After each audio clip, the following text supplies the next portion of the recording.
Testing, testing, testing, testing. All right, there we go. All right. Save. Testing, testing. All right, we got audio. Turn this down. Mic check, 1, 2. Where we go?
What's up, Boss Fam? It's your boy DJ the Boss, and I'm back in here with another video. We live today.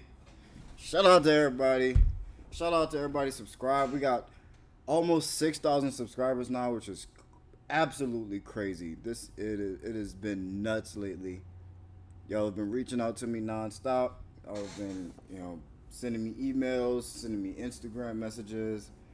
I'm loving it. This is what I'm here for. I'm here for the community, and this is what I want to be doing, man. I really appreciate all the love y'all been giving and all the love y'all been showing your boy. I can't say thank you enough. It's been great. And on top of that, we actually helping people. People are seeing success in their business. People are picking up what I'm putting down and making moves. It's been great. So I'm here for it. I'm here for it. Today I just wanted to kick it with y'all, see what y'all up to, see if y'all got any problems or any issues in y'all businesses, and we're gonna address some stuff today, man. I had some extra time, so I wanted to be here with you guys and see where I could be of use. See what we can get done. Let's see. Shout out to Keys Open Doors 12, man. I see you, Brody. I see you, man. Hopefully we get some more people up in here in this live stream. I didn't actually do any post or anything to let people know I was going live. I just kind of hopped on here. So we'll see if anybody pops in. If not, then we're gonna preach to the choir. Let's see, trying to get these commercial properties. Get off the 9 to 5. Be our own boss. Hey, that's the way to do it, man. I don't want people to demonize 9 to 5 work. That's because, at one point I was thinking about going back to work. Once my cleaning business was up and it didn't need me, I thought about going back to a 9 to 5 to just bring in that extra money. Another income stream is not a bad thing. So don't demonize the 9 to 5 hustle. It's a stream of income. It's a a stream of revenue. So don't knock the 9 to 5 hustle. I'm just not the 9 to 5 type. Me in particular, I can't do the 9 to 5 thing because it kills me inside. It makes me feel like I'm wasting my time away. But that was only back when I didn't have something for myself. So I appreciate just having something for yourself. Own something, and own something that's bringing you money, kicking you revenue that you're in charge of. But on the side, if you have a 9 to 5, that's a good thing. It's just another stream of income. Let's see. So do you think the hand-to-hand flyer method is good? Yeah, see, I'm the same way. Having a boss over me, I'm not the type. I don't respond well to authority. That's been since my youth. I just don't like working for other people. I don't like having somebody else above me. I don't like having people over me. I never liked it. I'm a terrible employee. I do what I want when I want. If I don't feel like working, I'm not gonna work. and especially when I don't have any ties to a business, or the business isn't kicking me back something that's gonna build my life. I never cared. I'm like, why would I sit here and work my ass off and make you a bunch of money, and I get pennies of it. And I just didn't. I never felt like putting effort forth for people, like for other people, when there was nothing actually coming back for me in return. So, but do I think the hand-to-hand flyer method is good? To be honest, in commercial cleaning, I don't think the hand-to-hand flyer method is good. I guess it depends on how you're doing it. If you're door knocking and you're going into these facilities and you're able to hand this flyer off to somebody, to a decision maker or maybe to a gatekeeper, then yeah, then it would be good because you got an opportunity to actually to talk and present your business a little bit.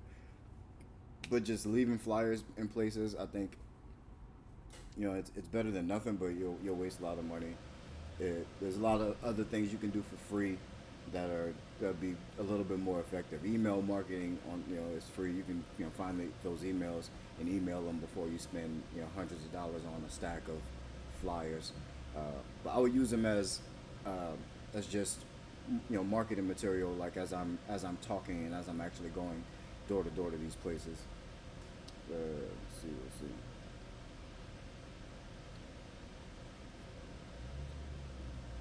He said, exactly, that's me. I get fired out quick because I don't take authority role, Brody. Yeah, I'm the same way. Same exact way. Like when I do work, I do great work, which is why I was able to keep jobs. But I work whenever I wanted to work, so that's just how it was. So, what's the best method to get commercial cleaning? The best method, like you mean commercial cleaning accounts? I have said this time and time again. You can want to market however you want to market, and if you are talented at some particular method of marketing, then kudos to you, and absolutely kudos to you. Everything takes skill. There's like Google Ads is my favorite. I like running Google Ads. It's search based. You pick up on everything that's searching for you because that's just how our industry works. It generally, when some bigwig at a company says this place is dirty or I don't like the cleaners, they say to an assistant or a secretary or somebody else, hey, go find another cleaning company to come into this place. And what that person does is they go to Google. They hop on their computer, they go to Google, and they search for cleaning companies near me, or janitorial service near me, or gym cleaner near me, or they'll type in their facility type and cleaner near me. And what I like to do is show up when they're looking for it. Every now and then you'll run marketing and you'll pick up those accounts that will see your ad and they'll be like, oh yeah, our cleaning company sucks, let me reach out to them. That does work, but you have to be good at that. That's a skill based thing. And so, but any you can use any avenue to, if you have skill in it. Facebook marketing, I know people that do excellent Facebook marketing. I know people that only run Yelp ads and have a $2 million cleaning business. So it depends on what you're good at. Me saying do any particular avenue is like me saying being an NBA basketball player is a great business idea. It's a great financial decision to go and be an NBA player because there's only 15 people on the team. You make great money. You have a couple months off a year. Being an NBA player is a fantastic idea. But the question is, are you good at basketball? Are you good enough at basketball to be an NBA player and make it to that level? So it doesn't matter which avenue you go through in marketing, whether you want to do Facebook marketing, if you want to do Google ads, if you want to do LinkedIn ads and outreach, if you want to do email marketing, hell, if you want to do flyers. If you're good at it, you can make millions of dollars doing it. It's a skill. It depends on how good you are at that marketing type. So, thoughts on cold calling versus emailing? It depends on Reljack. Shout out to you, Reljack. I appreciate you for tapping in with me and getting in the comments. Everybody else get in the comments, man. I see a couple people on here, man. Y'all get in the comments. Let me know y'all here. But Reljack, thoughts on cold calling versus email? Do them both. Do them both. Especially if you're just starting out. Those are the free. That's free marketing. That everyone still does to this day. It's industry standard. People use cold calling and emailing to this day. To build 6 and 7 figure businesses.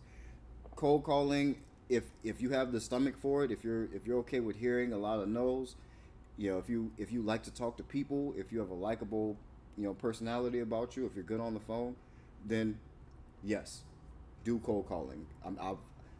My cold calling probably for I cold called probably for the first $330,000 in revenue for my business. So cold calling is amazing, industry standard, foolproof. Proof. It's tried and true. It's a tried and true method.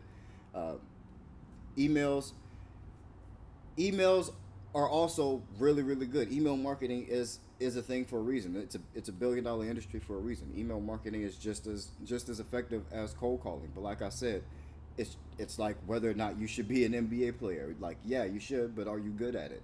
Email marketing is tried and true. It's people make millions of dollars every day with email lists, email marketing lists. So of course, email marketing works, cold calling works.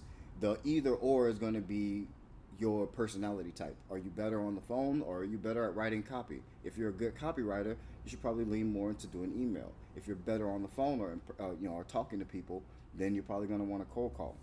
If you're good at both, then you're going to want to make a system to do both of those. Say you go on Upwork, you hire VAs to do cold calls for you, and you're good at writing out the cold call script. Write out the cold call script, give it to your VAs, let them set you appointments. If you're good at if you're good at email, you're good at copywriting, make that email sequence and build your list. Build your list, send those emails out, get those customers. Let's see who we got on. All right, we got some people on here now. We got some people on here. Let's see, Keontae Davis. What is the best approach for cold email? Best approach for cold email, that's gonna you're gonna have to do some research. So just by you asking that question, I know that you haven't picked a niche. Tell me if I'm right or wrong. Or tell me this is Keontae Davis. Keontae Davis, shout out to you. I appreciate you tapping in. That's love. But not to berate you, but I can tell just because you asked that question, you haven't picked a niche. You haven't decided what facility types you are going to clean. You're going to service. Because if you had, you would know something about that particular facility type, that particular business, and you want to open with something that's going to be beneficial to that business, something that's going to help that particular business. It's not to say you can't come up with something, for whoever you're trying to target, but you gotta target somebody. You gotta aim somewhere. If you're just shooting out into the ether, eventually, yeah, you might hit something. But aim at something in particular, and it'll give you a much better return rate. You gotta try to hit something. So if you are targeting, gym facilities, I started with gym facilities. If you and say there's something I saw something happen on the news when I first started targeting gym facilities that there was a staph infection and MRSA thing going around in certain gyms, and so I made some emails that talked about that, how to prevent your business or your gym from spreading MRSA or having people with staph infections, and you make copy and material around that, and you send it off to those people. But that's how I approach cold email. That's how I still do it today, actually. But you have to come up with something that's directed at these people that they're going to care about, and they only care about their business and what's going to save their business or make their business money. So let's see. Student of Review TV says thanks for all the great info, man. I appreciate you, my guy. Thank you. I appreciate y'all tapping in. The comments really help, man. So keep commenting. I want to hear from y'all. I'm here. I don't do a whole lot of live streams, so while I'm here, man, I wanna talk to you guys. I wanna see what's going on. I wanna see what's going on with my community and with my industry, and see how you guys are getting started and what you're thinking about. I got some really good videos coming out on equipment, on pricing, mindset, different revenue goals. I got really good videos coming out, so I appreciate y'all for being here. I appreciate y'all tapping in with me. But yeah, we can keep it rolling. Let's see what we got in here. Let's see how you find the emails. So, Keys Open Door 12 says, how do we find the emails? There's 2 ways you can find emails or build email lists. Actually, there's 3 ways. So, the first way is you can buy a list. You can go to an email marketing company or a data collection company. I know Adon Rig is really active on my LinkedIn. And I know he makes YouTube videos as well. I know he owns a a prospecting company. So you can reach out to somebody like them, pay $100 to $300 and get an email list of all the businesses or all the whatever facility types that you target in your area, and you can buy that list. The second way is you can old school manually create that list. I mean, go to Google, search for your facility type, click through those pages, go on those websites, click on their About Me section, look for their contact information of whoever the decision maker is, and take that email, put it in a spreadsheet, and then when you're ready to actually start sending out emails, you send out emails. The third way, which is my favorite, is how I do on this channel. If you guys watch me on this channel and you're not like, look, I have business habits. Look at what I'm doing. I offered you guys a proposal template, right? If any of you guys actually went and downloaded the proposal template, you will see that it's a lead magnet. You have to give me your email address in order to download the proposal template. That's how you build an email list. You provide value, you create content that provides value, and you create something that provides even more value that your people want, that your target audience wants, and they give you their contact information in exchange for whatever resource that you give them. So that's number 3, and that's the easiest way, because you can continuously make content. The content is repurposed for a bunch of different other purposes and can even be a revenue generator as well. So super bonus information right there. That's fire. If you watching this video, just that alone was worth the price of admission.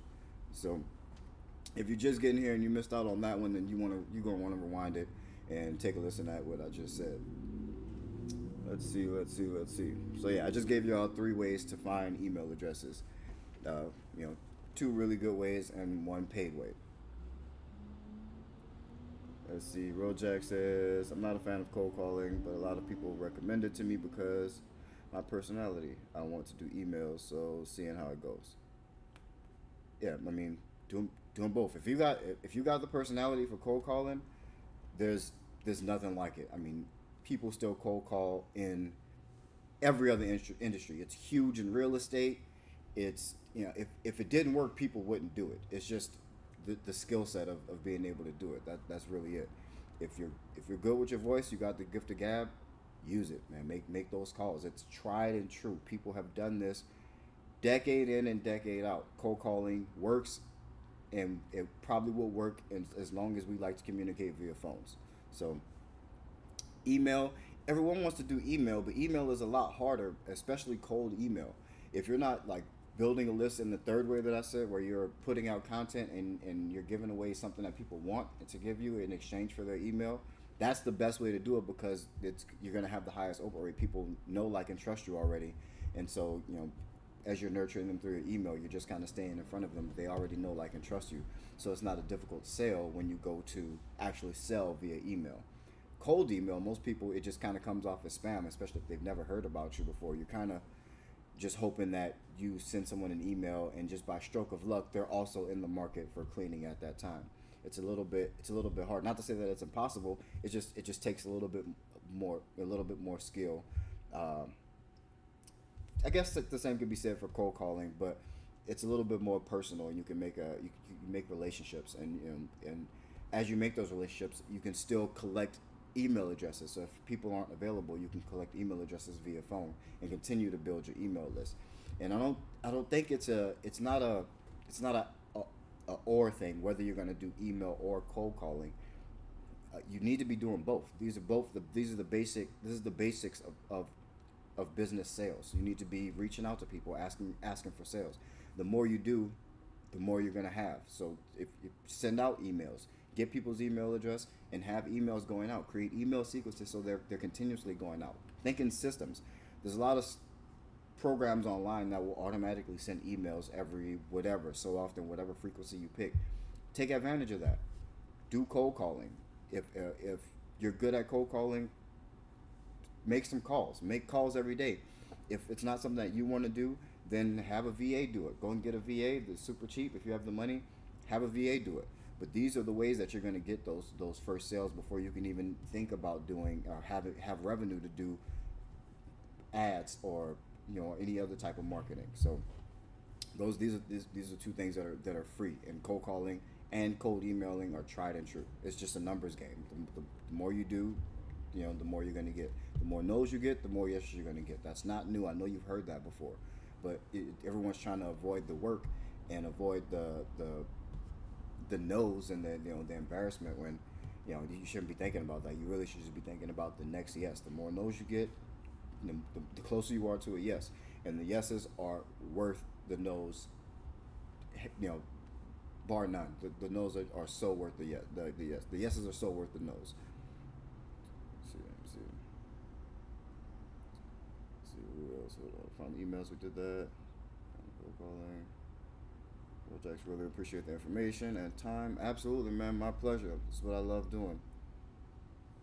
Just us. Hey, y'all. How's it going? I'm cool, man. I'm good. I'm chilling. It's Tuesdays are really slow for me, so I have been recording some videos, and I decided to hop on a live stream for you guys. And but yeah, that's how my day is going, man. I hope y'all doing well, man. How's everybody doing? Everybody chilling. I hope everybody's in good spirits. Happy, healthy. Man, soaking up this game. Yes, sir. Yes, sir. That's true of the residential cleaning. Wanted to get into commercial, but want to do it the right way and last in the game there. Yes, that's smart, man. Yeah, come in, do it the right way. There's no wrong way to do this business. I mean, remember that. There's really no wrong way to do this business. Everybody who's in business is just making it up as they go along. I promise you. There's no right or wrong way. There's no rule book out here. There's no one governing how you should be running your business. There's no one who's going to tell you need to be charging this much or you can't charge this much. There's no one around to tell you can't put this in your contract or you whatever. Like, you make it all up. You make it all up from top to bottom. It's your business. That's the beauty of being an entrepreneur. Like, you own it. So take ownership. Have ownership. No one can tell you. If you decide that you want to collect money from your clients 3 times a month, who are they to tell you can't? That's how you run your business. There's no rules. You make it up. If you only do cleanings on Tuesday, Thursdays, and Saturdays, it's your business. You decide what you want. No one's gonna tell you, oh, you need to be doing this. Like, none of that matters. It's your business. It exists to serve you. Yes, you're gonna have to do work in order to build it, but the business exists to serve you. So all that, the right way, the wrong way, there's no wrong way. The wrong way is to lose money. That's the only wrong way to build this business, to lose money. But as long as you are charging more than you are spending on getting jobs done and having a profitable business, then you're in good shape. Let's see, lots of great information on here. Cleaning business maintenance as well. Stand on my grind. Yep, keep grinding, man. Stay out there, man. There's people hungry like you. Like, remember, like, in every town, there's somebody like me that's hungry, that's hustling, and I'm not gonna stop. So make sure you don't stop. Get out there, get to researching, get to finding those things that you need for your business. Find things at good price points that work for you and your business model, and get to it. Get to those clients, man. If you don't have enough clients, get on the phone and start calling clients. Start finding email addresses, start writing emails, and start offering your service to people. The more people you offer your service to, the more customers you're going to have. And while you're doing that, build those relationships. If people say no or not right now, look, keep those relationships. In commercial cleaning, specifically commercial cleaning, these are long-time customers. Like, people don't change janitors or commercial cleaning companies for decades at a time. You have to either have someone like replace you with their cousin or someone they know, or really be messing up bad in these accounts in order to lose an account. Like, most accounts keep their commercial cleaners or janitors for 10, 15, 20 years at a time. So you get a big one and you're going to have that revenue for a long time. As long as you do your job, as long as you show up every night, or every time there's service, as long as you do well, you're going to have these accounts for a long time. It's very low turnover on that side. It's high turnover as far as employees, but customers keep commercial cleaners for a long time. When it's all said and done, Lifetime value of customers is in the millions for commercial cleaning. So, you can never learn enough, that's for sure. Yeah, that's it. It doesn't end. It learning in business, any business, whatever business you do, you will constantly be learning.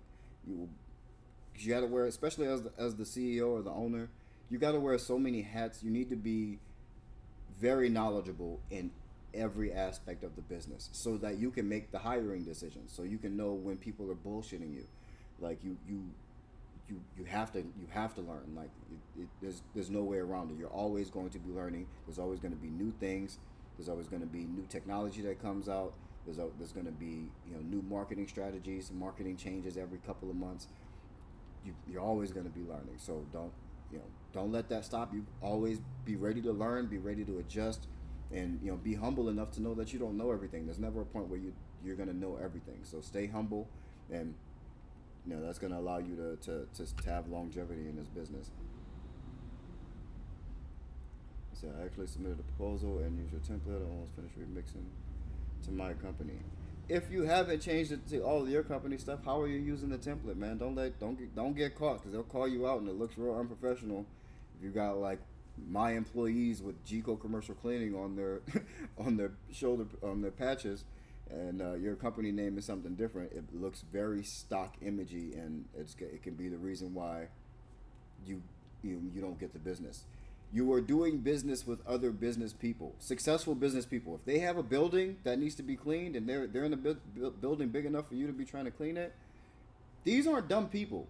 These are people that have been doing business for a while, or people that have money and know what good business looks like. So don't try to pull one over on them. Don't use stock images, because they know what stock images are. Don't use other people's pictures that don't match your branding, because it's a mismatch. It doesn't flow well together, and these people pick up on that. And when they see that, they see, mom and pop shop, or they see, unprofessional. So make sure you are getting your media right. That's out the gate. It's free. You should not be messing that up. So you download the template, my proposal template. If you guys don't know, I have a cleaning proposal template.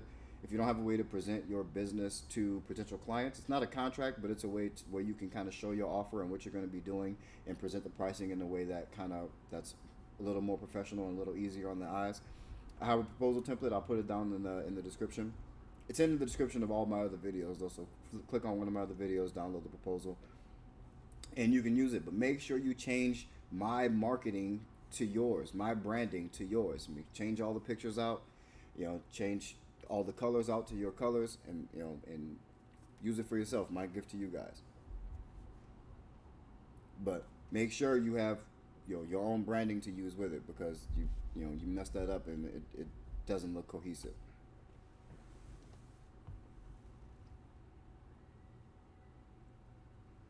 So the template, you got lost. How'd you get lost in a 10-page template?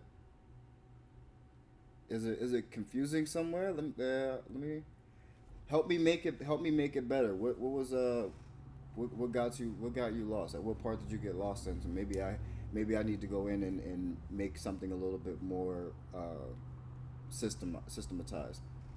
So help me help you. Help me make it a little bit better. Where did you get lost at on the proposal template? So let's see. Do you use any tools on a walkthrough, like a laser? iPad has measuring tool. I just started using. Student Review TV. What tools do I use? Actually, if you guys, I'll show you. 1 second. Grab this.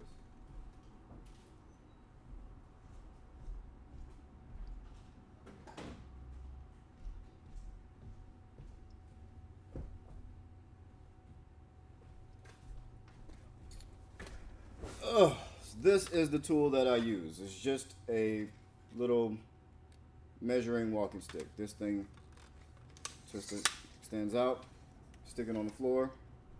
It rolls, and as it rolls, you'll see the numbers change. It's measured in feet. So measure length, width, boom, got the area. Super easy. We got like 12 of these laying around the office and the shop, so that people can go out and do quotes. And I don't need to use like a. I don't have to worry about an iPad software. Those are like $12 at Home Depot. I keep it simple. Keep it simple. Keep it cheap. Keep costs down. Keep the processes easy.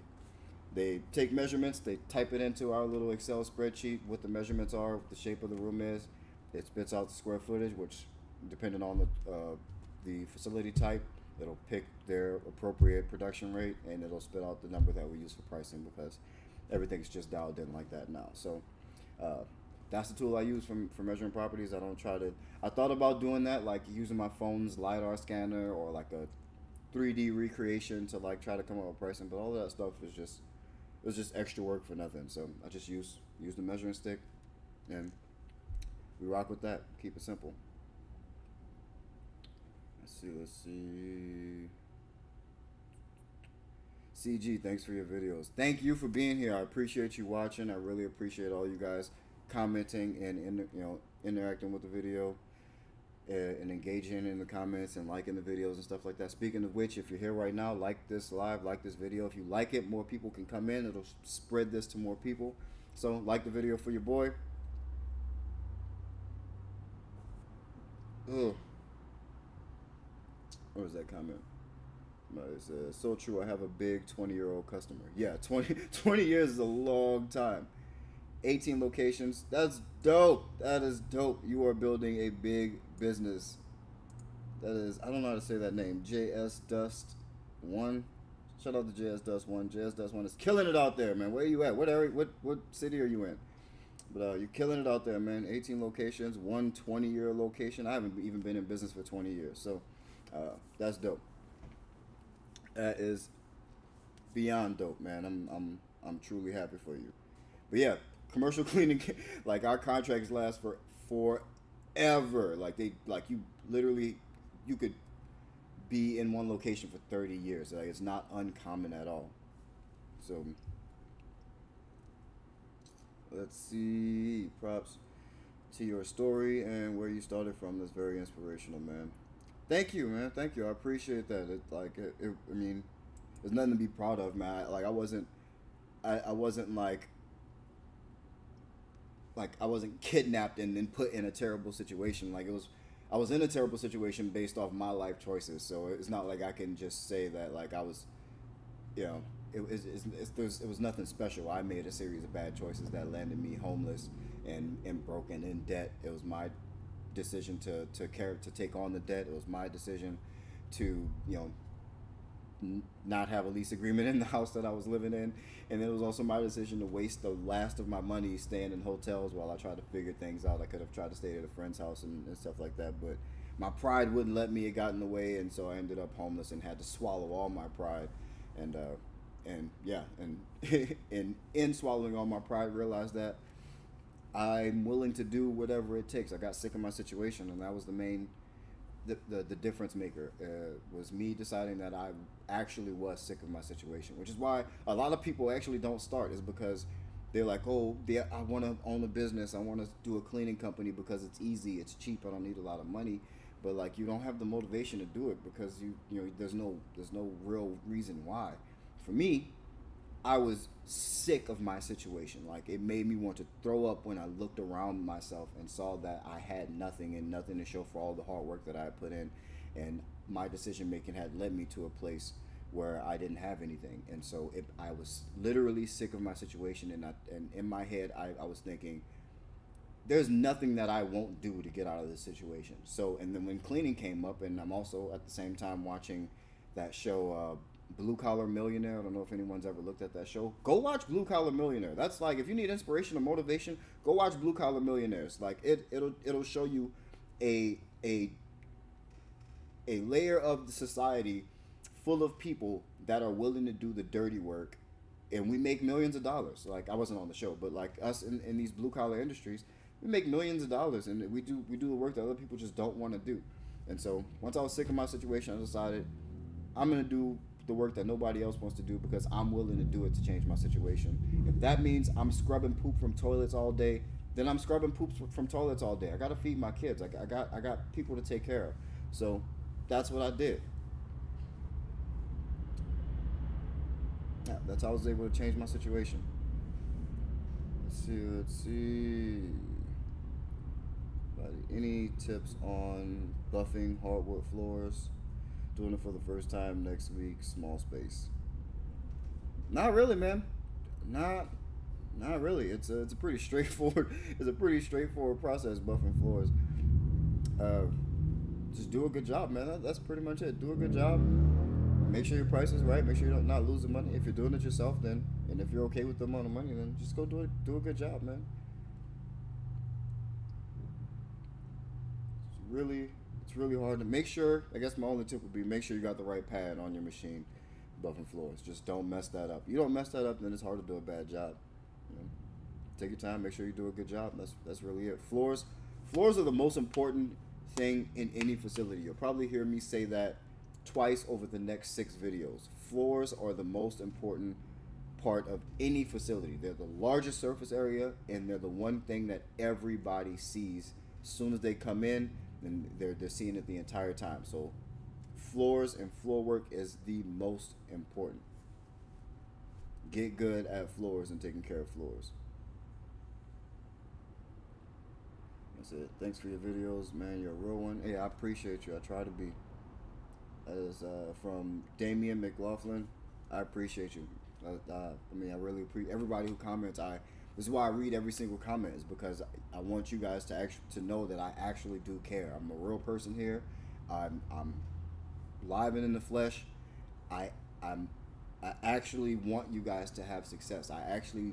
I get joy when you guys are tell me your success stories and tell me the things that are working for you, because this, like, those of you who know my story, me being homeless and starting this business and building it to where it is now, like, where I was, although I put myself there, I was in a bad mental state. Like, I just being broken, feeling hopeless and feeling like there's no way, and then watching other people live beautiful lives and fun and fulfilling lives, and traveling and doing all these things that they want to do.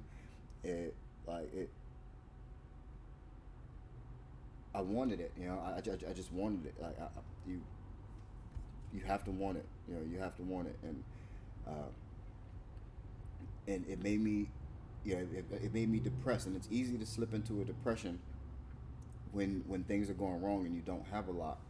And I don't want anybody else to have to stay in that situation. So if you think a cleaning business is your way out of poverty, if you are, you know, struggling, then that's why I do these videos. That's why I made this channel, is because I'm hoping that somebody out there is in my situation that is really struggling, and that's close to going into that dark place that I was in, where I'm, you know, considering things that no human should consider doing to themselves.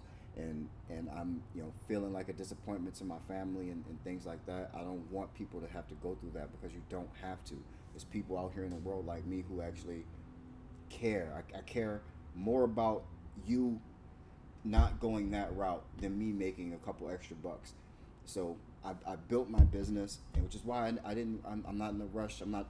Yeah, we're trying to monetize the channel and see if we can grow the channel, because I'm a serial entrepreneur. I'm a businessman. That's what I love to do. I want to see if any business I start, or any, you know, money generating activity that I start, I want to see if I can maximize it. But I'm not putting a whole lot of effort into the monetization of this channel. Yes, we're doing some stuff, but I don't do this for the money. I make my money in my cleaning business. I have a media company that I'm sitting in the studio right now. Those are the places where I make my money. So I don't need to pull from my audience, and it's more important for me that somebody finds the information and uses the information and helps themselves and pulls themselves out of that situation, than it is for me to make a bunch of money off this channel.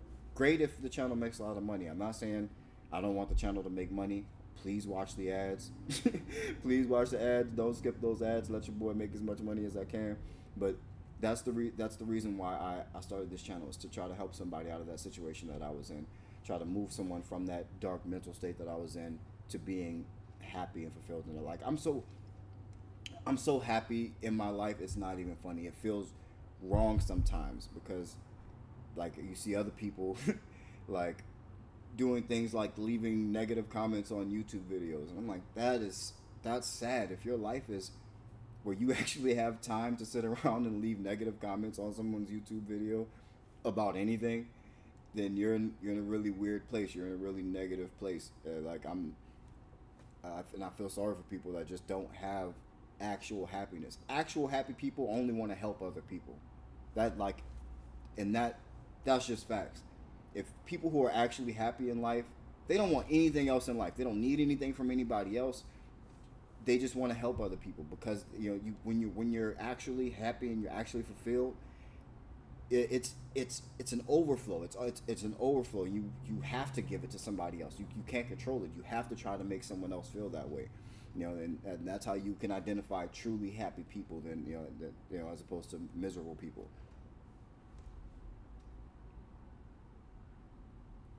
Let's see some other comments. Oh, Keys Open Doors says, how I got lost was changing up the pictures, etc. I got a dope logo and all my stuff. Look professional. I just got lost, bro. Hey, get back into it, man. Get back into it. You can get through it, man. Just just one page at a time. Get knock it out. Knock it out. It said, what made you focus on commercial work instead of residential or both? Health, wealth, beyond. Health, wealth, beyond. Again, I appreciate you being here. Thanks for watching and thanks for leaving. Oh, excuse me. Thanks for leaving a comment. All the engagement helps the YouTube algorithm push it to other people. So I really appreciate you being here. But to answer your question, commercial is more money.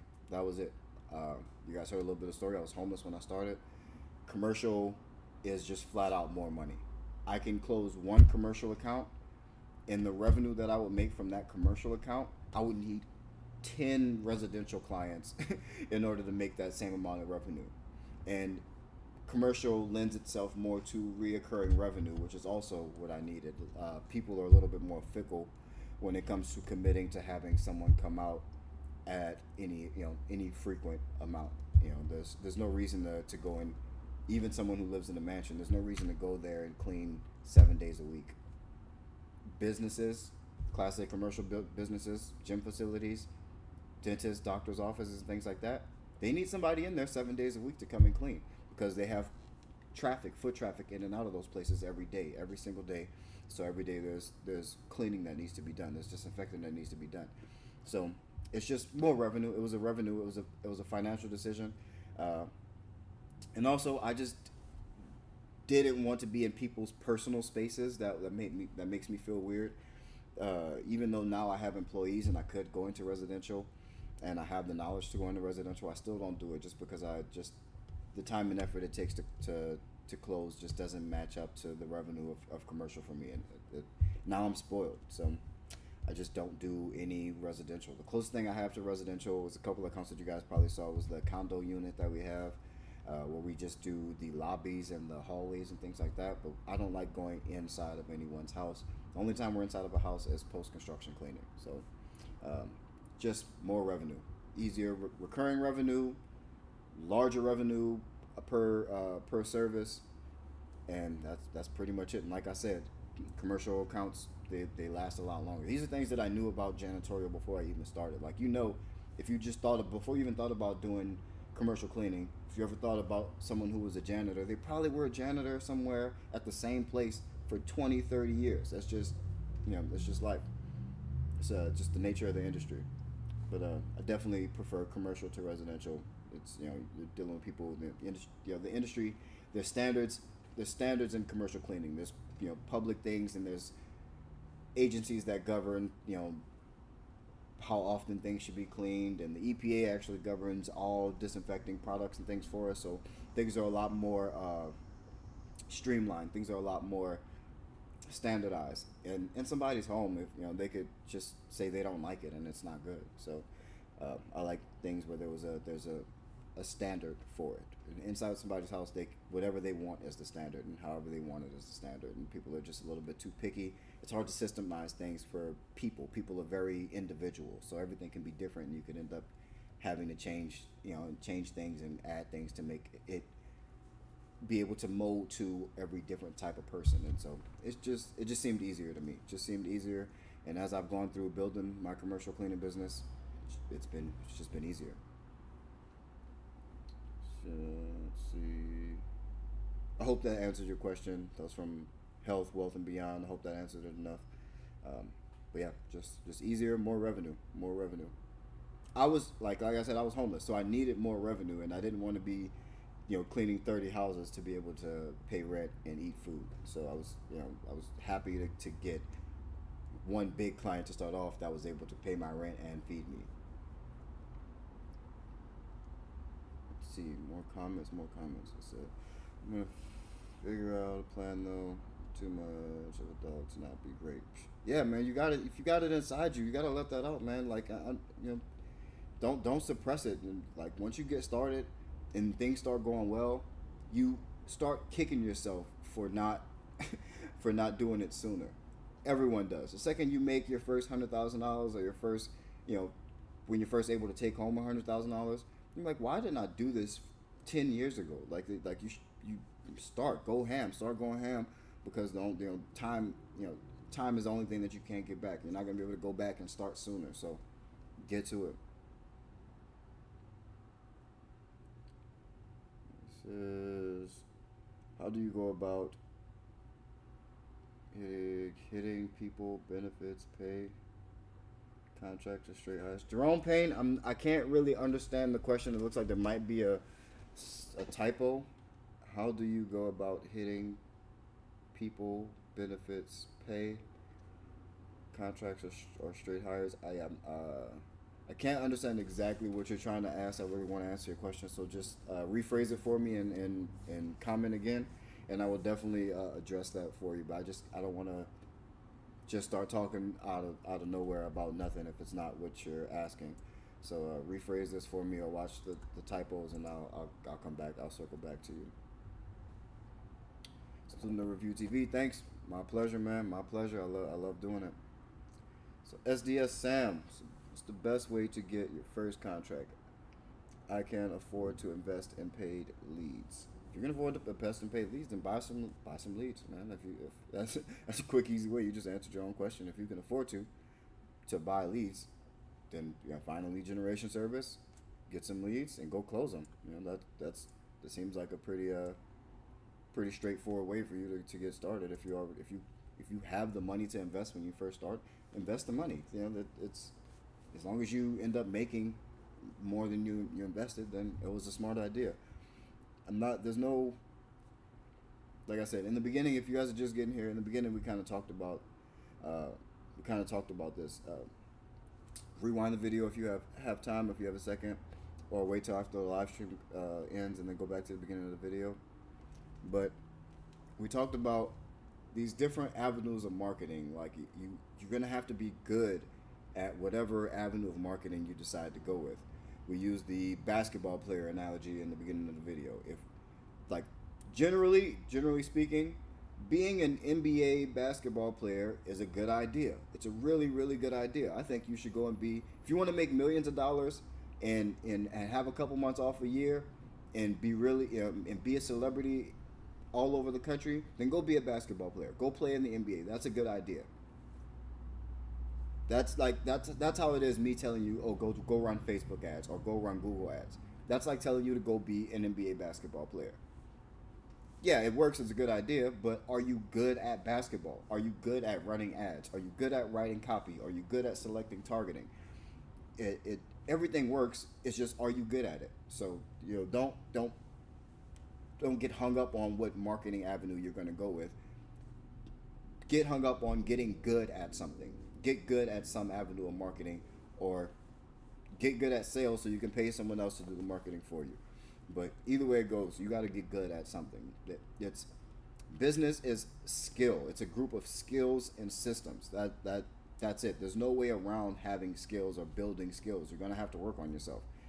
There's no workaround to that. There's no way you can work around being good. It's a skill. Business isn't something that everyone could just walk into just because they want to have a business. That's not some people. It's not for everybody because most people don't have the skills. So, and most people don't have the humility and the patience to work on themselves and develop the skills. And so that's why most businesses fail. But work on the skills.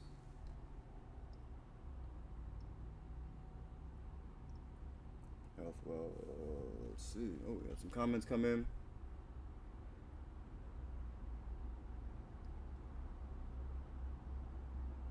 It's commercial. Yeah, buy some leads. Buy some leads. Go after them. Close. Hopefully, you got some money to buy some leads. Hopefully, you're good at closing the deal. So once you go on those walkthroughs, close those deals to make those leads worth it. There's 24 locations in total. Nice. I literally am just exactly double of those amount of accounts. I have 48, so it's kind of cool seeing that 48 locations that we clean total out of Massachusetts. Dope. It is. It's raining money over there in Massachusetts for JS Dust 1. Shout out to him over there, killing it, man, killing it. 24 locations, man. That's a decent sized company, man. That's a decent sized company over there. Shout out to y'all. 15 employees, yeah. Y'all are efficient. 15 at 24, y'all are efficient over there. I like it. Let's see. Started out with the cleaning franchise way back. Hey, that's one way to get into it. That's one way to get. Actually, somebody else was asking me about last name Simmons. Last name Simmons, the other big black dude who sells a lot of the coaching and like masterclass and stuff like that. Can't remember it. Can't remember his name right now. I know his last name Simmons, black dude, but he started out the same way with and someone was asking me like, what did I think about him and in his programs. I don't have nothing to say about his programs. I haven't went through his programs. I'm sure they're great. I'm sure he has successful students and stuff like that. But that's the reason why I couldn't latch on to his content in the beginning of my career, was because he had saved up some money and went the franchise route. And that's great. If you have money, and if you have the ability to save money and you don't know business and you don't have the you want to get into this a little bit more of an easier way, a franchise is a good way to do it. If you can actually save up to $12,000 or $15,000 or $20,000, whatever it costs now, just to walk into a franchise, you are going to get so much for that. You're going to get systems, you're going to get training. They'll advertise for you, do a little advertising for you. A franchise is great. Franchise is a dope way to get into this business. It really gives you a leg up. But I think what it doesn't give you is those experiences. What you will get, you'll build experience running the business from that level, and they just jumpstart you right to level 3, as opposed to you trying and failing and learning all these things on as you build to that level. Most people I know, and myself included, I didn't have the skills to save money. I wasn't good with money yet. I had to learn. I had to try and fail, and that was why I couldn't latch onto that content, because there was no information about how to start from zero, and I was starting from absolutely zero, where I had no money, I couldn't buy anything, and I needed to get it done, and I needed to get it done quick, and so I did it my way, and so that I still use the information that I heard from people who ran franchises. I just knew that it wouldn't apply to me until I got to a certain level. So franchise model is a great way to get into the business, though. If you can save up some money, you want to take a slightly easier route, and then save up some money, buy a franchise. I think it's not as expensive as it would sound. AJ Simmons, someone just said it. AJ Simmons, that's his name. AJ, yeah, because I know he started off the franchise way, and he's built it into a dope little ecosystem for himself now, which is really cool. Proud of that man. I watched him back in the day, but yeah, franchise model is dope. Do the franchise model if you can, but if not, follow. I think there's a lot more information on starting from the franchise model than there are starting from zero, completely independent.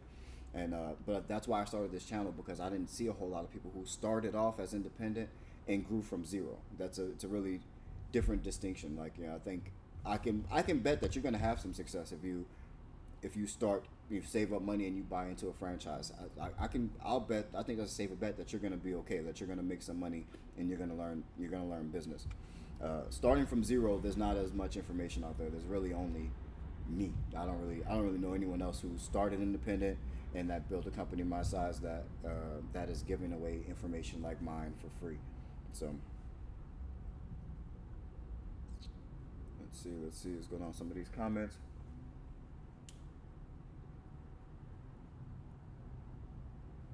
Damian McLaughlin says, where was your first physical location? Did you get warehouse space or a storage unit?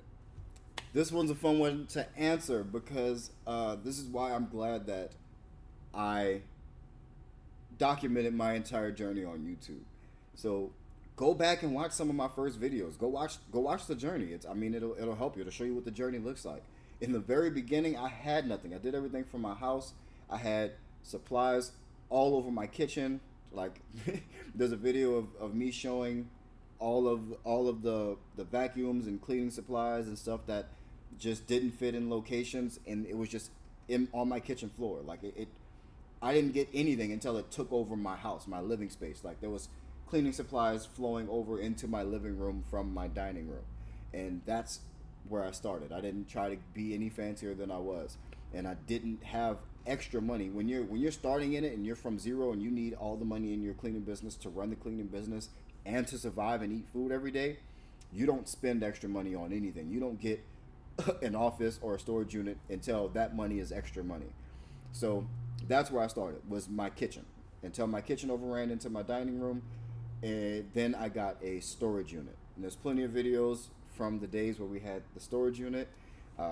I created trainings for employees to start going to the storage unit because it'd be dark and it's a little difficult to get around there at night. I had different difficulties with trying to find a 24-hour storage unit because they don't make a whole lot of 24-hour storage units anymore, or storage units that have access 24 hours.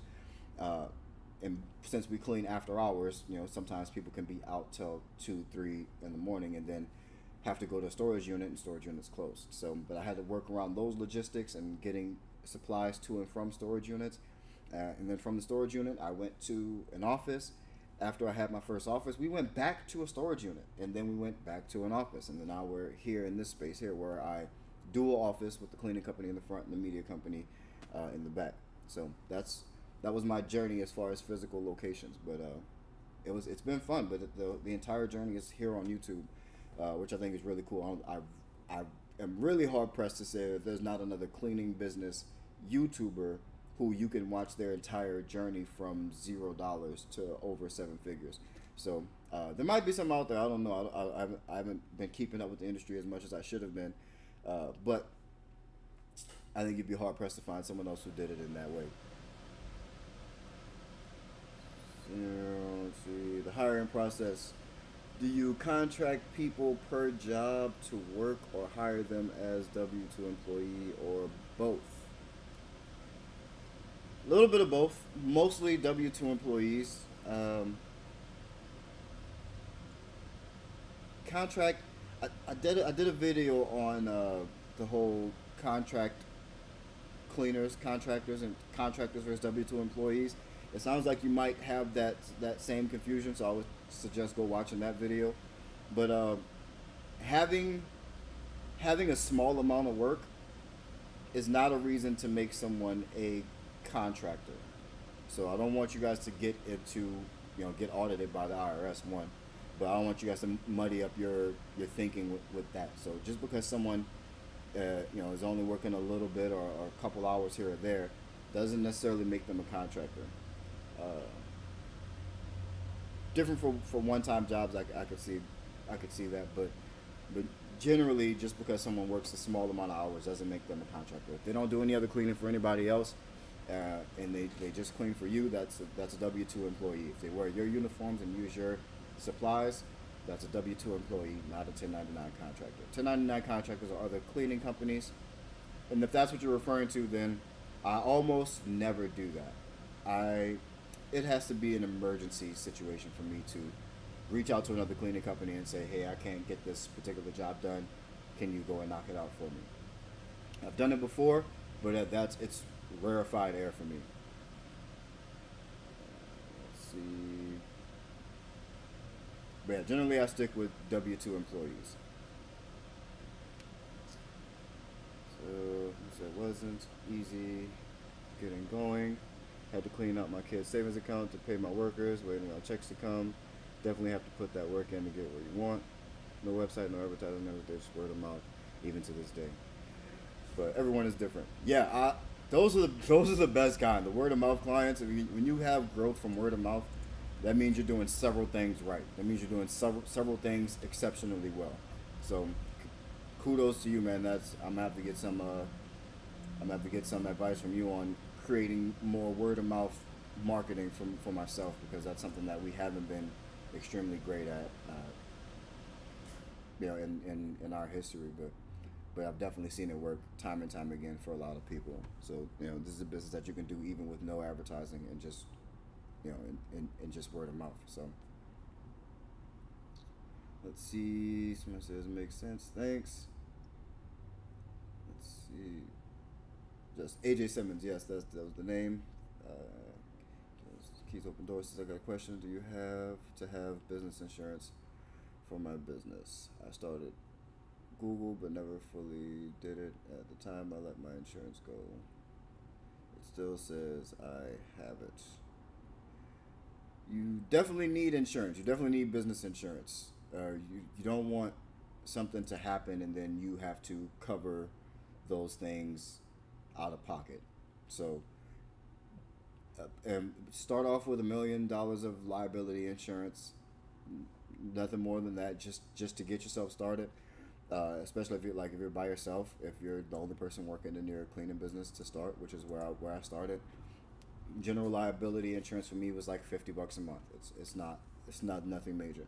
I think it was $1 million policy, $50 a month. I'm not sure what the prices are now, but my insurance has changed and gone up. Insurance prices in general have gone up, and there's been inflation and stuff like that. So I'm not sure what it is now, but I know it can't be much more than that. So, but you do need insurance. You do need insurance. A lot of places will even ask for it. It's not all the time, but they'll even ask, hey, show proof of insurance before we can sign the contract. And what I like to do is when I submit bids, I add whatever potential client is to my insurance. It's just a certificate of insurance. You're just adding them as additionally insured. It doesn't cost you any extra money. It makes them feel comfortable because they get to see your insurance policy and all the amounts of money that you have, in case something happens, and they see their name listed on your insurance policy, and it makes them feel good. It makes them feel even more so like they're a part of your company. That's a really good tip. So if you have insurance, they're called certs, certificates of insurance. You call your insurance company up. You say, hey, I want to add this company to, I want a certificate of insurance for this company, and it'll be your insurance, and it'll list their company by itself on your insurance document on your cert. You send that to them, they'll know, hey, all right, I'm insured through these people.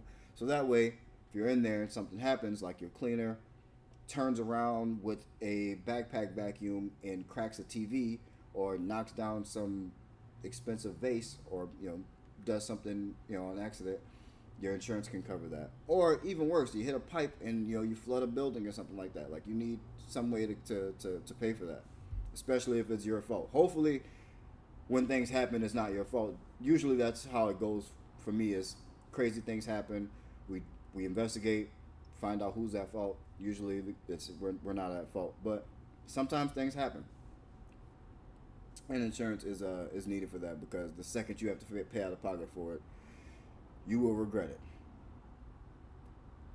So let's see. Franchise was a good start, but I lost lots of fees as soon as I felt like skills on. Yeah, that's the story. That's a story with a lot of franchise cleaning business owners, and franchises in any industry, like even food franchises or barbershops and things like that. Those franchise fees will get you. Like, you have to grow large in the franchise in order to make a lot of money, in order to get rich. But yeah, those franchise fees are killer.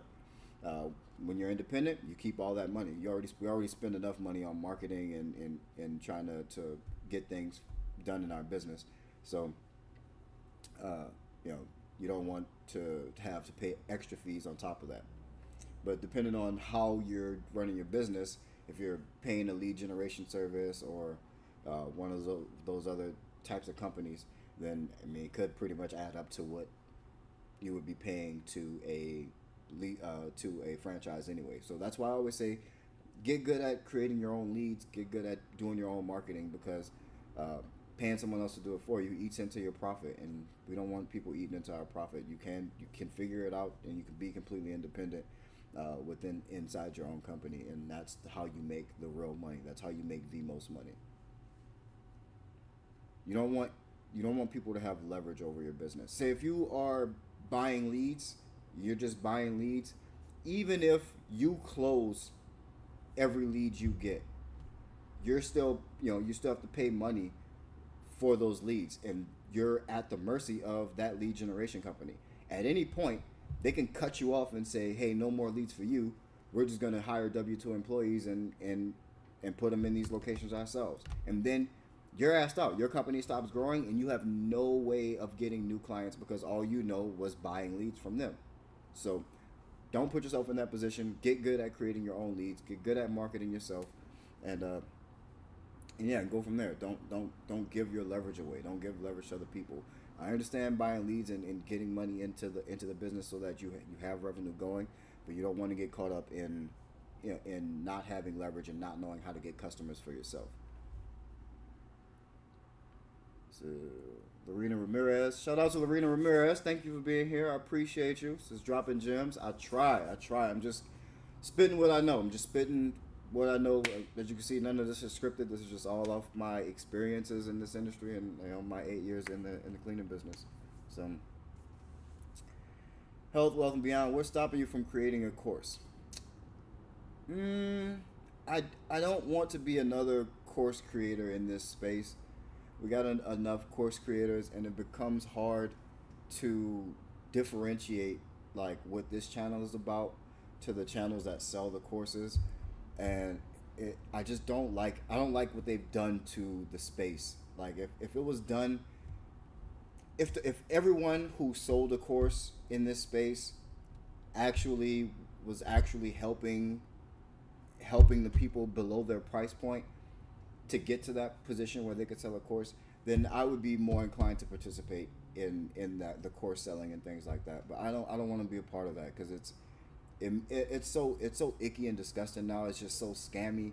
These other cleaning business YouTubers are putting out videos with half information in order to bait you into buying their course or signing up for their masterclass. And these courses and masterclasses and coachings are thousands and thousands of dollars. And for people who are just starting out or people who are struggling, trying to build themselves up and get to that next level, to take thousands of dollars out of your business to go and try to get coaching from someone who hasn't even shown you that they actually ever ran a cleaning business, it really upsets me. And it was a big part of why I started this channel as well. On top of trying to be there for someone else, I just wanted there to be another option other than the $5,000 and $10,000 courses that people are selling.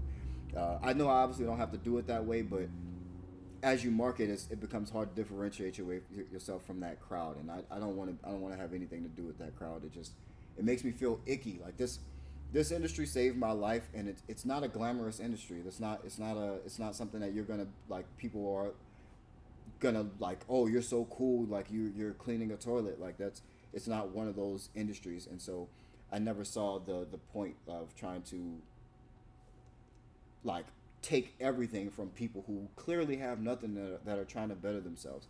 I would prefer you better yourself and get to a spot where you can afford the things that you need and the help that you need in your business, and you can afford to hire those things, as opposed to emptying out the bank account and risking everything and risking going out of business just to get some coaching that may or may not get you to the next level. And before you guys get coaching from people, man, look at their success rate, find their other students, see if they're having success, see what percentage of their students are actually having success. Do research on these people to make sure they actually ran a cleaning company. A lot of people like conveniently sold their cleaning company already, and then they decided to coach. People don't sell perfectly good businesses. If the owner's making money, he's not selling that business. People sell business when they're old and they're ready to exit, or if they if they're trying to go do something new. But I promise you that something new isn't selling courses for cleaning businesses. If your cleaning business was a success, you'll have a nice 7-8 figure exit, and you'll go do something else completely. You'll leave the industry completely. That's realistic. But you don't build a successful cleaning business and then start selling cleaning courses. That's not realistic. Like that, and I just didn't need to. My money comes from my cleaning business. It's enough. I don't need to extract the dollars from the industry from people that are in the situation that I was in order to make money. That doesn't make me feel good. So that's the reason why I haven't created a course. I don't know if I ever will create a course. I don't know. I'll keep my ear out to the industry and see if that's something. Whoa! Student of Review TV, thanks for the super chat. I appreciate you, fam. So, do you work with family? I have one, and they're always missing something or skipping it. They come every day, and I appreciate that, but the cleaning is off a lot. Man, this is a doozy of a question. I hate working with family, bro. I hate working with family.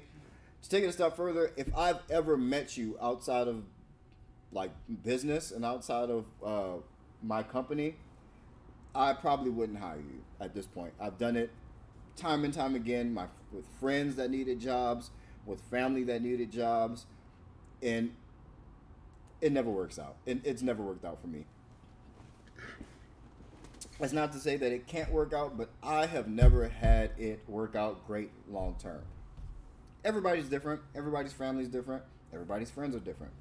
But generally for me, how it worked out for me is the people who know you don't respect you enough to respect the chain of command and follow the chain of command, and to put forth as much effort as you would think. They're not trying to have their work impress you because they already know you. So that it screws everything up. Like it screws the relationship up, the dynamic of the relationship between the boss and the employee when you hire or work with people that already know you. I try to avoid it. Now I avoid it like the plague. If I've ever met you before outside of business, you can't work for me. I'm sorry. We didn't meet under the pretenses that you would be my employee. So the mentality is just already not there for me. And so I can't have it. Like people question your decision making, and they think they run the company, and it gets messy quick. I hate it. I'm not saying don't do it, but it doesn't work for me. I'm not good at managing people that I know. I'm not good at managing my friends and my family. It's just not a skill that I have, man. But thank you for the $20 super chat. You were dope, man. I appreciate you. Thank you so much. Say that. Credit Perception, how's it going, boss man? I'm chilling, man. It's good. It's a good day over here, man. We're just in the office hanging out. We have some extra time, so I figured we sit on live for a bit. Divinely aligned. Peace and blessings. Peace and blessings to you, love. I appreciate y'all for being here. Shout out to y'all for the engagement. Thanks. I appreciate y'all. Like the video while y'all here, man. There's more people watching the video than there are likes on the like count, man. So go ahead and take a second, hit that like button for your boy if I brought you any value during this live stream. The algorithm eats up the likes. It likes the likes. Smash the like button and it'll show it to more people, and more people can join the live stream. There we go. Now we're getting some likes in there. Appreciate y'all. Y'all sleeping on me right now. Y'all sleeping on me. Let's see. Perception out here in Chicago. Shout out to the Shy one time. Chicago in the building. Man, I want to go to Chicago so bad. I visited Chicago once. I think I was on the west side. I stayed out there for a week and visiting a friend. But I didn't get to actually go out into the community and see what Chicago had to offer. I was pretty much just tied up the whole time I was there. So I got to go back to the Windy City, man. Shout out to the Shy. It's dope out there. Let's see. How do you keep people from stealing jobs? Non-competes. Non-compete clauses in your hiring paperwork. Easy one. It's a very common thing. If you look through any of your old previous job paperwork, there's probably a non-compete in there that says that, you and that other company will have to pay X amount of dollars if you go straight from your company to that company, or if someone hires your employee directly, then and cuts you out, then you don't say it can't happen, but you make the fee very undesirable for them. So, and it's legally binding. Once you do that, you can take them to court and say, hey, this person, you know, went under me, went against our non-compete agreement, and you'll be entitled to those funds. This is hello, sir. Hi, G Serpud. Hello, sir. What would your suggest as a dress code for a meeting walkthrough with a potential client? So, for a walkthrough with a potential client, you are either going to want to dress to impress. So, suit. I'm talking, suit and tie, button up type situation, or at least a button up. If you have uniforms or the ability to go and get uniforms made, then at least have your logo on your shirt. So if you're not in button up suit and tie type clothing, then at least a shirt with your logo on it. If you're the CEO, the boss, then at least a polo shirt. I wouldn't not a t-shirt. So at least a polo shirt or a button up shirt with your logo on it. You're the boss. Look like the boss. If you don't have anything with your logo on it, then your Sunday best is the next best option. Let's see. Hi G, thank you so much. I appreciate you leaving a comment. I really do appreciate everyone commenting and everyone who engages with the videos. So I really appreciate it. So you don't sub out, so that's not an issue for you. Yeah, I don't sub out any work at Hood Investors. I don't sub out any work at all. Almost never. It's very rarefied air when I ask another cleaning company. But even when I do use other cleaning companies for those emergency situations, there's still a non-compete in that paperwork. There's still a non-compete clause in that paperwork, and you can have your contractors sign that as well as a stipulation to do business with you. So let's see. You haven't signed a non-clause. Oh yeah. So yeah. JSDS, man, thank you for being in here in the comments, helping me answer some of these questions, man. I need more people who have some experience in this industry helping me in the comment section and being a part of the community. That's what the community is about, man. It's not just me here. There's some people here with some dope experiences. They're doing things that works for them. There's people with on my subscriber list that make, $1 million a year, $500,000 a year, six figures, $100,000 a year, and so. Use your knowledge. Help some of these people out that you see struggling, and asking some of these questions and things that you've been through already. So, be a part of the community. Help out. And there's no too small to help this community. Anything that you've noticed, anything that you've seen while you've been working, or anything that's worked for you is valuable information to the rest of the community. So, don't be afraid to participate.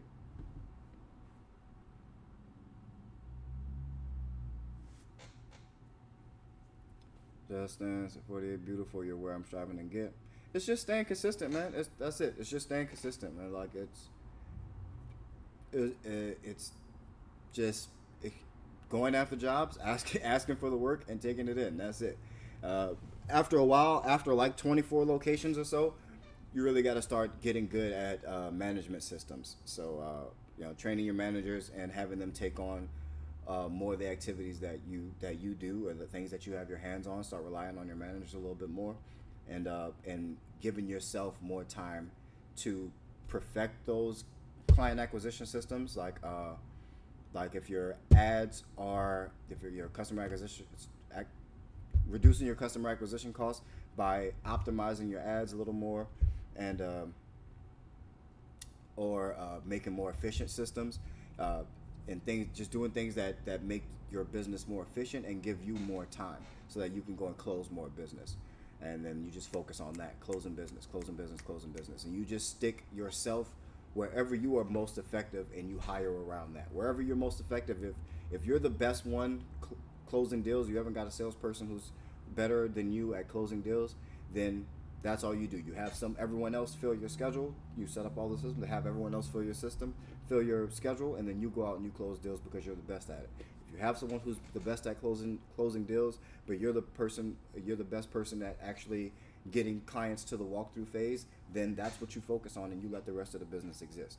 But what you're trying to do is find someone who's better than you at all of these things, so you can just have that top view of what everyone's doing and steer the business in the direction that you want it to go. And you're looking at your systems and your financials to make sure you're driving costs down. And yeah, that's it. That's business. You're just playing the business game from there.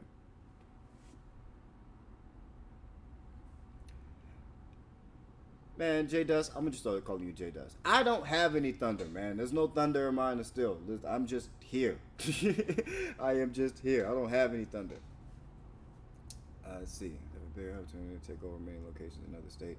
Trying to grow more contacts first. That's smart. That's smart. But jump into it, man. Fail. Don't be afraid to fail ugly. Like that's one thing that I think I have over a lot of people. Like I've been in this industry so long that now I've learned that I'm not afraid to completely fuck something up.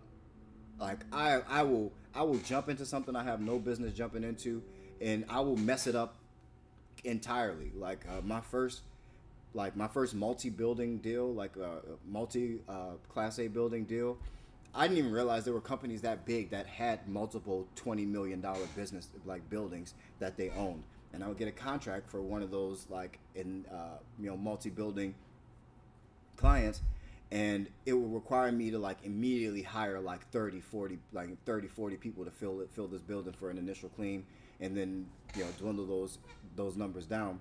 But I know that now, but just getting into it, I would just mess it up. I would get in there, I would completely like just do bad work, but just basically just present bad work. That I would have employees complaining, customers complaining, but I wasn't afraid to make those mistakes. And once you fail at that level, you just start operating at that level, trying to fix what's going on at that level, and you don't come back down. And now you have experience playing at that level, and you have to, some things you just have to see in order to get better at, and some things you just have to do in order to get the experience.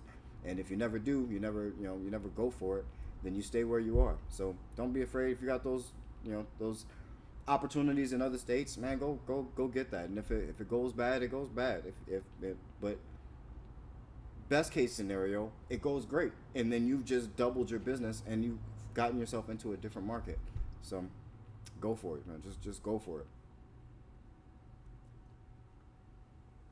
I said we'll be cleaning about 25 units, and maybe we'll stay as long-term cleaner in the building. Can you help me quote this so it can be fair for them and me? My hourly pay rate is $18 an hour.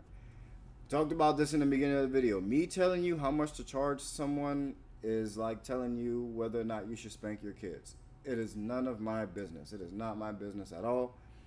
Just don't lose money. If you're paying $18 an hour, add taxes, add the cost of cleaning products is going to take you to clean the facility, and then charge more than that. That's it. How much more than that? That's up to you. It's up to you what your business needs are, what your risk tolerance is. Obviously, the more you charge, the more expensive you are. If you're not pricing yourself out of the market, then the more money you're going to make. The less you charge closer to your cost, then the less profit you're going to make. But it's up to you. So if it's $18 an hour and you have $2 an hour worth of supplies that you're using, you have to charge at least $20 an hour to make your money back. But you want to be profitable, so just be profitable. I'm not gonna. There's no like code, or there's no. You got to stop looking for an easy way out. Stop looking for a reason to not do the math and have someone else do the math for you. No one's gonna do the math on your life for you. No one else knows your needs. No one else knows how you want to run your business. No one else knows what your goals are and what you want to where you want to take your business and how you want to, monetize the rest of your business. So listening to what someone else says for pricing it's a bad idea. Figure out how much it's going to cost you and decide how much profit you want to make on top of that. But I'm not going to tell you how to spank your kids, man. I'm just not going to. All I can say is, do not lose money. Let's see. Hi, G. Thanks for the $10 super chat. I appreciate you. You are absolutely amazing. Man, y'all are... This community is the best community on YouTube. Like, I love this community so much. I love y'all so much. I love doing this so much. Y'all have really opened my eyes to how important things like this are, like this is. Uh, I, like I can't say thank you enough. Uh, I really appreciate it so much, and because you guys are here, because you guys participate, and because you guys comment, and because you guys use the information that I talk about, it makes the channel grow, and we're gonna reach more people because you're here. Just because you're here, watching the video, liking the video, commenting, and getting information for yourself. Like, you're doing something selfish, but you're helping other people. We're making the channel bigger, and that's gonna attract someone who may really, really, really need it. Not saying that you don't need it.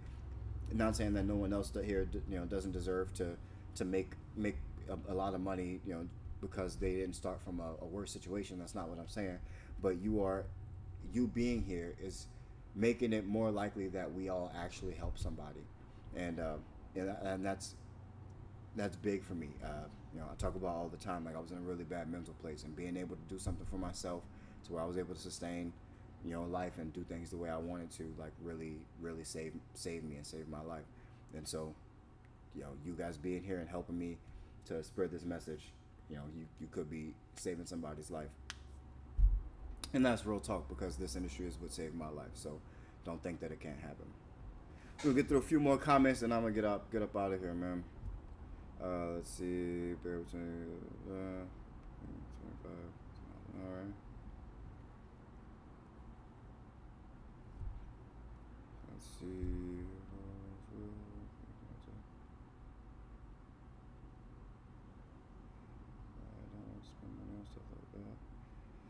To see people win, then why judge me on yep, exactly. I'm not about to, nothing on this channel is super expensive. One-on-one coaching is the most expensive thing. An hour-long consultation with me is $250, and that's because it's on my actual schedule. It's like me doing one-on-one sessions takes away from me actually working on media client things that I do for my media clients. It actually takes away from me being available for my employees, for my managers to reach out to me. It takes away from me being able to go do other money-making activities, which is why I have to charge for the one-on-one coaching. But as you can see, I still hop on and I still do this for free for everybody. So, if you guys want one-on-one consultations, click on the link in the description, go to one of my videos, click on one-on-one consulting. And I'd love to sit down with you and make a plan for your business. Let's see. We have someone who there's a video coming out pretty soon from Shane. That's his name. Shane was the last person to do a one-on-one, and Shane was in a bad way when he first came to me. Really close to what my situation was, not necessarily homeless or anything like that, but needing the cleaning business to be his primary source of revenue, and he's doing great now. Like, not he's closing new business. We did the one-on-one coaching, made a plan for him, and now he's well on his way. He's he went from 1 to 3 accounts, and he has more accounts pending. And so that's what I try to do, is try to make a plan so that you can see the light at the end of the tunnel. And that's what we do through the coaching, and we make a plan for you to go not just to the next level, but to the level past that. So you'll walk away from it with a plan to kind of build your business to whatever level that you're trying to get to. Let's see.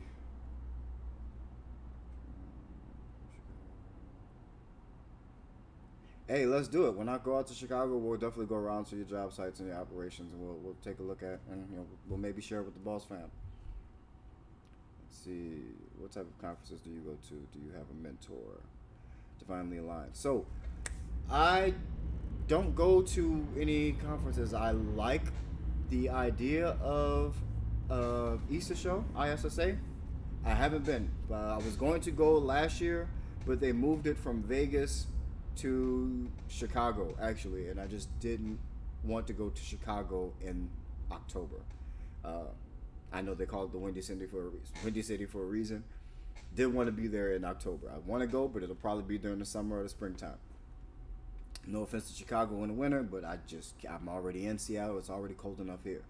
But the only show I'm probably going to, the only conference that I'm probably going to go to is going to be ESA show.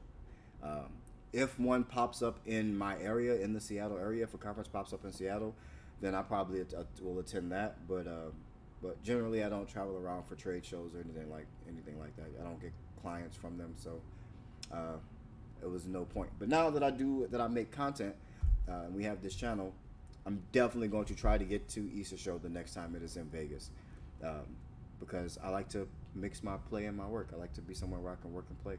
So Vegas is for perfect place. ESA show is dope. If you guys don't know what ISSA is, it's one of the governing bodies of our industry, one of the largest ones, and they do a show every year, conference where your Rubbermaids and your Oryx and your other manufacturers and chemical manufacturers and creators, all those types of businesses go, and they talk about the industry. They talk about new technologies, new systems, processes, and procedures, stuff like that. So it's classes and all kinds of stuff, and you can meet and network with people within the industry. It's a really cool place. But yeah, but I'm only gonna go if it's in Vegas, so that what I'm going to try to do is get a group of people together to have our own little powwow there at ESA show, and then maybe do a party or some type of something fun as well. But that's how I plan on looking at conferences for this year. So local ones and ESA show if it's in Vegas. Let's see. Oh, do I have a mentor? No, I do not have a mentor. I did have coaching once. I got a video on how to get free coaching where I talked about the coach that I had for like a year. His name was Dave. Dave didn't even have a cleaning. He wasn't even in the cleaning industry, but he was a knowledgeable businessman with experience in managing and running large B2B businesses. So I had a mentor or coach that was more on the business finance side, but still extremely knowledgeable in business overall. And so that's really all you need, and there's free resources out like through the SBA, or probably even through your local chamber of commerce or local entities that may want to help local businesses and small businesses. There's associations and groups for that want to help out small businesses, and a lot of them have coaching and mentorship programs that you can look into and find those things for free. So before you go and pay thousands and thousands of dollars to some online coach who claims to have a business, maybe try getting some coaching from some ex-CFO of a Fortune 300 company, and that can actually get you a lot further than taking a risk on these sketchy YouTube mentors, including me. Run my background, look through all my. That's the benefit that I have, is that all my shit's documented on YouTube on video, so I have video evidence of most things. But do your background checks, double check on people, and look into their situations before you give them money, or go to your local trusted professionals and get coaching from there. Say best way to quote commercial jobs. I hear some people say just ask what they were paying, how many people you're working for, if they will tell you. I mean, asking them is a good way. I usually try to get a budget, but generally I stick to my numbers. I find out how much it's going to cost me to do the job, and then I charge more than that. That's pretty much it. You pile on accounts to put that profit together, and that's the money that you use to rent out office space or buy new equipment or hire managers and such. Most people probably won't. They'll try to not give you their budget as a negotiation tactic, but once you explain that, hey, you're not trying to give them the most expensive thing and you're building something customized for them, then they usually are like, oh yeah, okay, I get it, and then they'll give you their budget, and then you can build your cleaning and design your offer to fit within that budget. And if you can't, you just don't, and you give them the price that it's actually going to cost you. But yeah, that's how I approach it. OKC, shout out to OKC. Hygie Serpent, again, thanks for the super chat. Student of Review TV, thanks for the super chat. I love y'all. Yeah, going to another state gets messy, but whatever. Get into the mess. Enjoy the mess, man. It's gonna be messy. Like I said, fail ugly fast, fail forward. Fail forward and fail ugly. Get ugly early. Mess stuff up. As long as you don't put yourself out of business, those failures mean nothing. As long as you can stay in business, go and fail. Go and mess things up, fail. And then just try to fix those failures. That's where you're going to learn the most, is being out in the field, trying things and failing. So, let's see, for post-construction cleaning, do you do the inside and outside window, or do you all the packages like add-ons? Windows, go back and look at my videos for post-construction cleaning. You'll definitely see what I say about windows. I had a bad experience doing windows, and it's the reason why I don't do windows to this day. I almost fell off a roof, so I definitely don't do exterior windows anymore. I may be losing money because of that, but back when I was doing the cleaning myself, I almost fell off a window, so I just decided that we don't do windows anymore. But that's just how it worked out for me. But yeah, I'm gonna hop off of here, man. I appreciate everyone for being here. I love y'all so much. I appreciate you guys watching the videos. I have to watch that video. Yeah, go check that video out. It's pretty funny. But yeah, I don't do windows. It's something that I'll bring in a window cleaning company and sell it as an add-on if they want their upper level windows clean. Because you got to remove, like, if it's post-construction, you got to remove that film and the tape and the manufacturer messages and stuff like that off of it. And you have to do that on the outside of the freaking window. And on the second level, that means you got to stand on roofs and roof ledges and and you got to run a crane and be super high. And on windy, rainy days, I'm not for that. So, but yeah, great. Man, J Dust, you are amazing, man. I appreciate all of y'all for being here, man. Y'all are the best community on YouTube. I will try to continue to bring as much value as I can, and y'all just stick with me, man. We got great things coming. Great things coming for the community. I got a bunch of videos in the pipeline coming, just being edited. So sorry it's been taking so long. Last month I was sick, you guys knew, so it took me a while to kind of catch back up. But those videos are recorded and they're in the pipeline. Just got to get them edited and uploaded to the channel. Keep paying attention to what I'm doing, so you can kind of see how we're approaching things. Most of the things that I do on this channel is how I look at marketing for business in general. So, like lead magnets and stuff like that, I believe in that stuff wholeheartedly. Providing value, I believe in that wholeheartedly as a business practice. Do those things, man, and stay with your boy. Stick with me. Watch the videos. Go watch my old videos. Subscribe to the channel. Like the videos. If you want to be on the channel, go and book time to be on the channel. I think it's $30, and you can ask whatever question you want, and we'll make a video together for the Boss family, answering your question and solving whatever the biggest problem in your business is. If you need one-on-one coaching, click on the link in one of the descriptions of my videos, and you can work with me to develop a plan for your business to go to the next level. And that's all I got for you guys today. I really hope this brought y'all some value and y'all got a lot out of it. I love y'all, man. I really do. I really do. I hope y'all believe me when I say that. I love y'all, and I want y'all to succeed. Keep that boss mentality. Peace.